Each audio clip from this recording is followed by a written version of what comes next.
What's going on, everyone? I'm just a typical, average American here today to react to some of the most ridiculous travel reviews that some of my fellow Americans have written.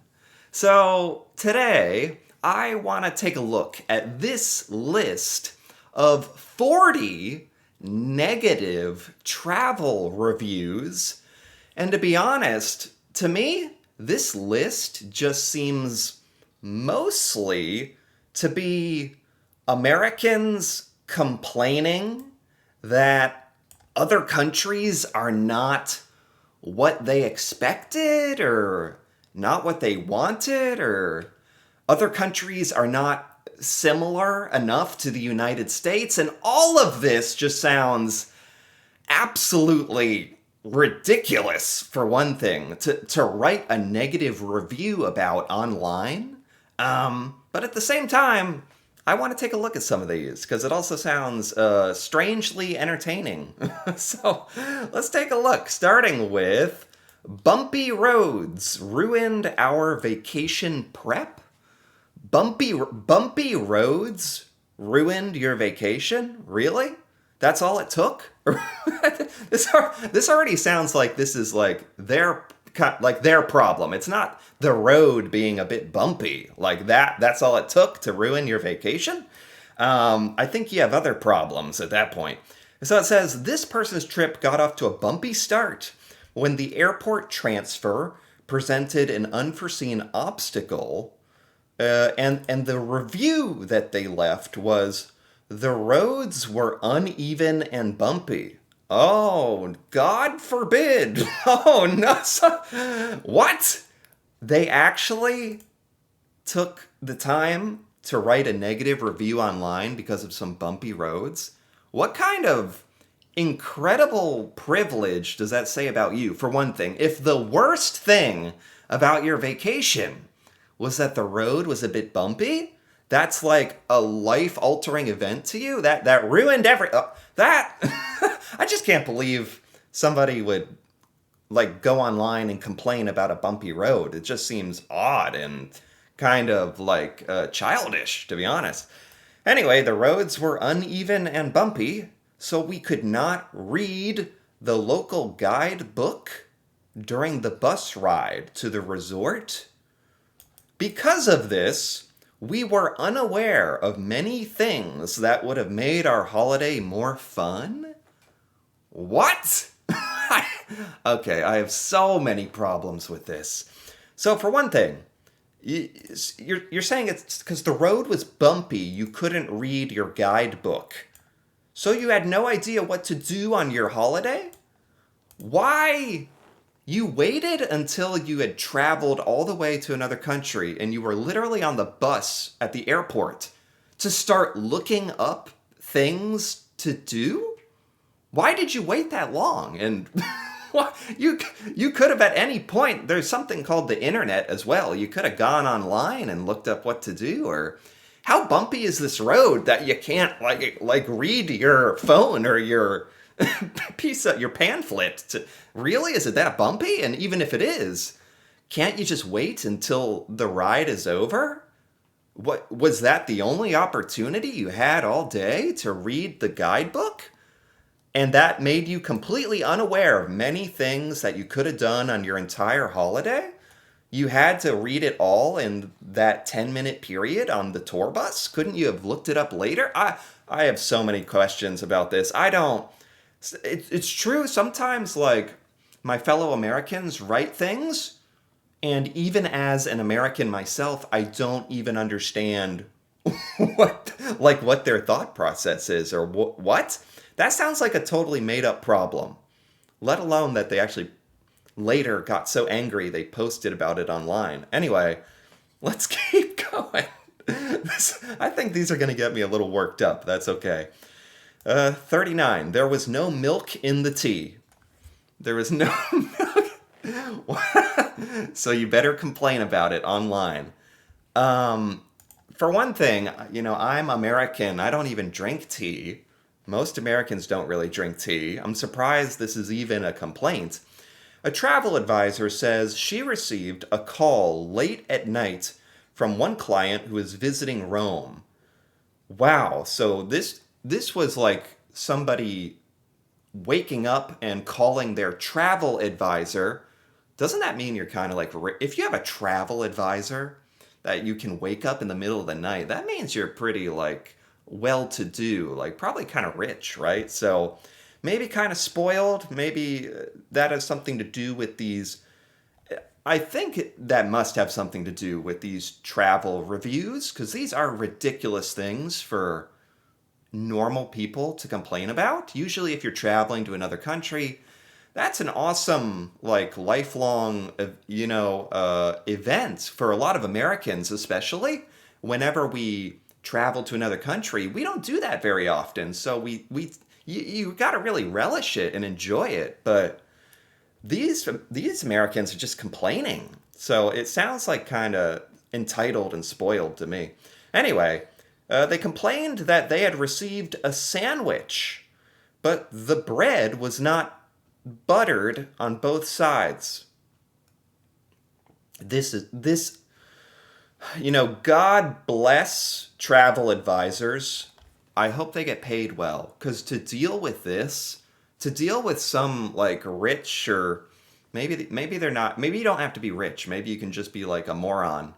Maybe you can just be an idiot to wake up your travel advisor in the night to complain about the sandwich was not buttered on both sides and there was no milk in the tea.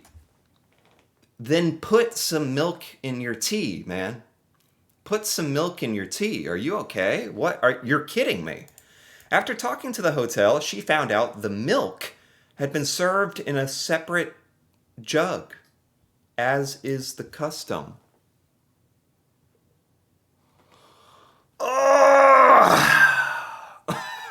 Oh my God. I can't believe people like this really exist. They were, like, really? They were complaining that the milk was in a separate container next, like, on the table. You just had to pick it up and put it in your tea. Isn't that. I don't drink tea, but isn't it normal to have to pick up the milk and put it in your tea if you want milk in your tea? Am I going crazy here? That is sad. This is beyond ridiculous. Like, these reviews aren't ridiculous. These are just sad and pathetic. Let's keep going. My husband got distracted. That's the complaint? You went on vacation, you went on holiday, and your husband got distracted. Okay, God forbid that you see something interesting while out on vacation. Wouldn't that be just a tragedy? One tourist blamed relaxed beach etiquette for her husband's wandering eye. Okay, we're talking about someone complaining, writing a review, complaining that her husband was looking at other people, other women at the beach. This isn't like stuff that you should be complaining about an entire other country for. I really think this is just pushing off their own weird insecurities and discomfort. Like, everywhere in the world, even in the United States, there's bumpy roads. You have to put milk in your coffee or tea for some people.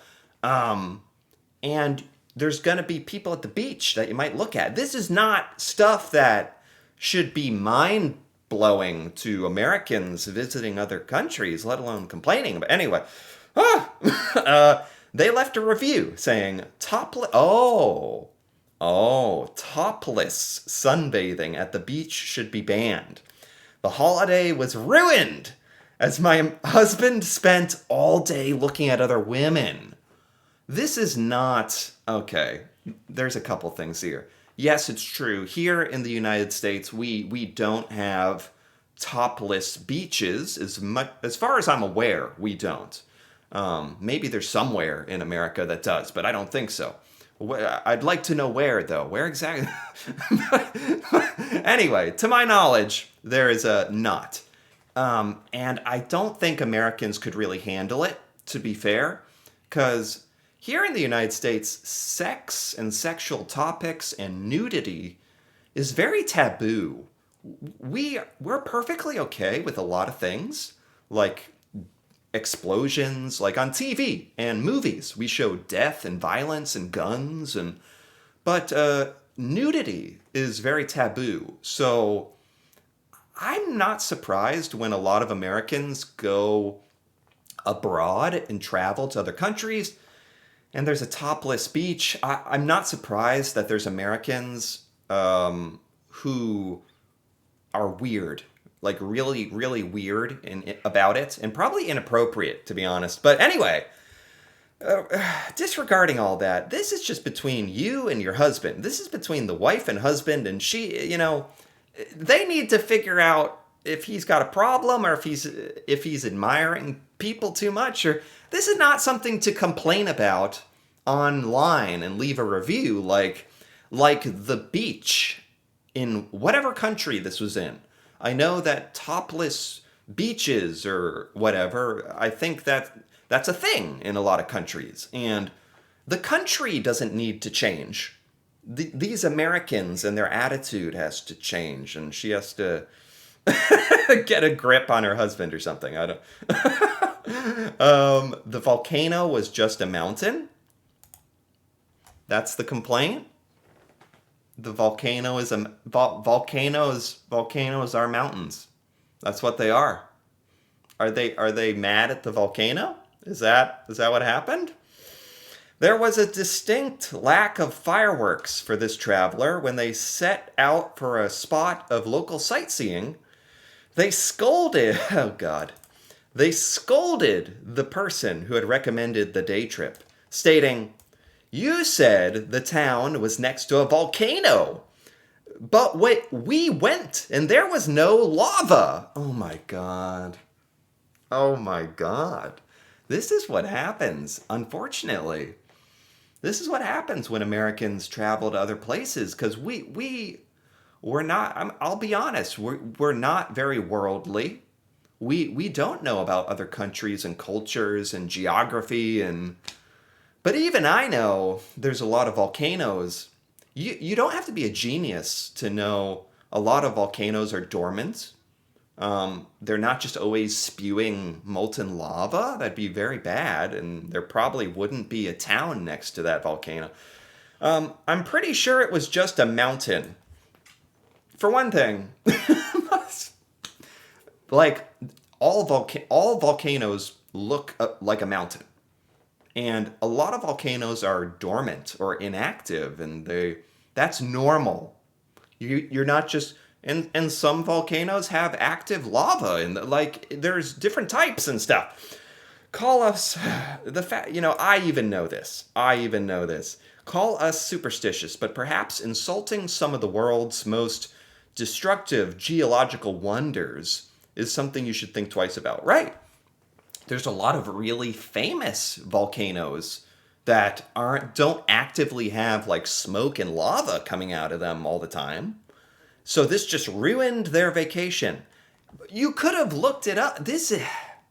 What most of all this is showing me that these Americans have a big lack of personal accountability. Like there's a lot of complaining about the local country or complaining about a beach or a mountain or a volcano or tea. You're complaining about inanimate objects.